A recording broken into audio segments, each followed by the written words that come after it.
सो अपन last class में क्या discuss करें, sine cos tan cot discuss कर लिए। अभी इसके बाद अपने पास है कोसिकेंट। तो what is the question here, obtain the reduction formula for in is equals to integration of cosecant power nx dx. n is being a positive integer n greater than or equal to 2 and deduce the value of integration of cosecant power 5x dx. तो solution क्या करना है, यहाँ पे given लिख लीजिए.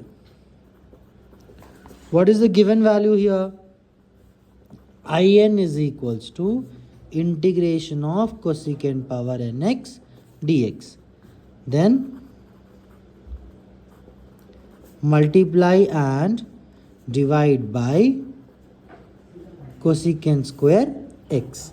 तो उस हिसाब से in is equals to integration of cosecant power nx dx cosecant square x by cosecant square x. ये हो गया मल्टीप्लीकेशन. कोसिकेंट को ऊपर लिख लेंगे, in is equals to integration of cosecant power nx cosecant power minus 2x cosecant square x dx. इस तरीके से अपने को ये 2 ऊपर जाने पे माइनस आ गया. ठीक है. देन ये दोनों में basis equal, powers will be added. तो cosecant power n minus 2x cosecant square x dx. अब यहाँ पे हम इंटीग्रेशन बाई पार्ट्स करेंगे. इंटीग्रेशन बाई पार्ट्स का formula integration of f of x g of x dx is equals to f of x integration of g of x minus dx minus integration of f dash of x integration of g of x dx whole dx, where f of x is equals to cosecant power n minus 2x and g of x is equals to cosecant square x. Right. After this, substitute the values in the formula. तो in is equals to, in the place of f of x अपने को क्या लगाना है, cosecant power n minus 2 x लगाना है. Integration of cosecant square x dx cosecant square x dx minus integration of f dash of x का मतलब है d by dx ऑफ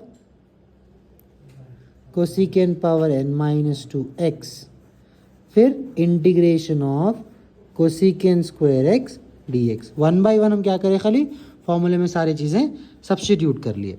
फिर in is equals to cosecant power n minus 2x integration of cosecant square x होता minus cot x होता. Integration of cosecant square x dx का formula direct क्या है, minus cot x minus integration as it is d by d x of x power n, क्योंकि cosecant power n का formula नहीं है अपने पास, उस वजह से cosecant को अब क्या समझ रहे, x समझ रही है पूरे टर्म को, x power n x power n minus 1. अब internal differentiation of cosecant x is minus cot x. Then after this integration of cosecant square x minus cot x dx. तो यहां पे internal differentiation is cosecant x cot x minus cosecant x cot x, not cot x, it's minus cosecant x cot x and integration of cosecant square x is minus cot x. इस हिसाब से ये क्या हो गया अपने पास, in is equals to cosecant power n minus 2x, ये माइनस शुरू में लिख देना है, cot x minus into minus plus, plus into minus, again it becomes minus integration of n minus 2 cosecant power n minus 2 minus 1 becomes n minus 3. ये हो गया cosecant x, cot x into cot x, cot square x dx. Further, in is equals to minus cosecant power n minus two x cot x, ये as it is लिखना है. n minus to जो है constant है, उसको हम integration के बाहर लिख लेंगे. और यहाँ पे ये स्टेप में देखिए इसके पावर में 1 है, ये पावर 1 और ये 3 कैंसिल होके 2 बन जाता. ठीक है, तो अपने पास क्या आ गया अभी, it becomes cosecant power n minus two, instead of 3 it becomes n minus two. Cot can be written as the third identity, that is cosecant square x minus 1 whole dx. क्या है थर्ड आइडेंटिटी, क्या है अपने पास, cosecant square theta minus cot square theta is equals to 1. Cot को right side में भिजा दे रहे और 1 को लेफ्ट साइड में भिजा दे रहे, तो हमारे को कॉट स्क्वायर एक्स क्या हो जाता, कोसिकेंट स्क्वायर एक्स माइनस 1 हो जाता. Then in is equals to minus cosecant power n minus two x cot x. यहाँ पे ये टर्म से ये टर्म मल्टीप्लाई करेंगे, ये टर्म से ही ये टर्म मल्टीप्लाई करेंगे, तो n minus two integration of cosecant power n minus two x into cosecant square x dx. Minus into minus plus n minus two integration of cosecant power n minus two x dx. यहाँ पे plus 2 minus 2 cancel हो जाता. Finally हमारे पास in is minus cosecant power n minus two x cot x minus n minus two integration of cosecant power n x dx बच गया, plus n minus two integration of, यहाँ पे क्या हो गया, cosecant power n minus two है ये, तो इसको अपन डायरेक्टली क्या लिख सकते हैं, in माइनस टू लिख सकते हैं. एज पर द क्वेश्चन में कोसिकेंट पावर nx जो है in है, तो cosecant power n minus to क्या हो जाता, in माइनस टू हो जाता उस हिसाब से. ठीक है, देन आफ्टर दिस ये क्या होता अपने पास, in is equals to minus cosecant power n minus two x cot x minus n minus two, ये हो गया question in plus n minus two in minus two. ये टर्म को हम क्या करेंगे, लेफ्ट साइड में सेंड करेंगे, in माइनस में है इधर आके, plus n minus two in is equals to minus cosecant power n minus two x cot x plus n minus two in minus two. यहाँ पे हम in कॉमन ले सकते, हो जाता 1 plus n minus two is equals to minus cosecant power n minus two x cot x plus n minus two in minus two. यहाँ पे कितने बच गए, n माइनस 1 बच गया, in इंटू n माइनस 1. ये वाला पूरा राइट हैंड साइड हमको फिर से सेम लिखना है, वहाँ पे अब कुछ भी चेंजेस नहीं करना है, minus 2.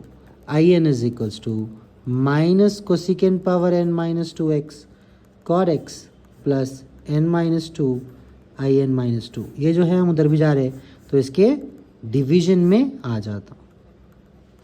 With this we have completed the reduction formula for in for cosecant power nx. अभी फर्दर क्वेश्चन में पूछा integration of cosecant power 5x, मतलब I5 जो है, क्या बोल रहा हूँ उन्हें, integration of cosecant power 5x है बोल रहा. तो I5 क्या होता हमारे को, minus cosecant power 5 minus 2 is 3x cot x by 5 minus 1 is 4 plus 3 by 4 I5 minus 2 is 3.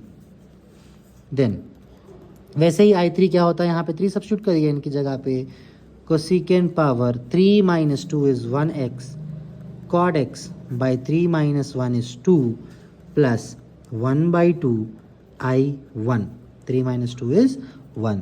तो I1 कभी भी आया कांस्टेंट वैल्यू 1 आया, तो वो हो जाता आपको log mod cosecant x minus cot x plus c. ठीक है, ये I1 का फॉर्मूला है. जब हम I1 सब्स्टिट्यूट करेंगे माइनस टर्म्स में आता, इसको फर्दर सॉल्व नहीं करना, directly you have to remember that I1 is equals to log of mod cosecant x minus cot x. In the same way secant में भी ऐसा ही आता लास्ट टाइम.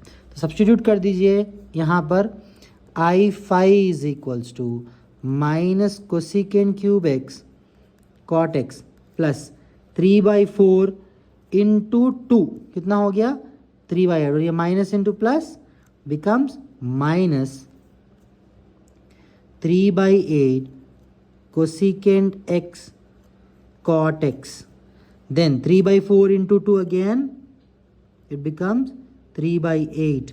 I1 की वैल्यू है log mod cosecant x minus cot x plus c के साथ में हम कुछ भी टर्म्स डालने की जरूरत नहीं है. This is your final answer. Thank you.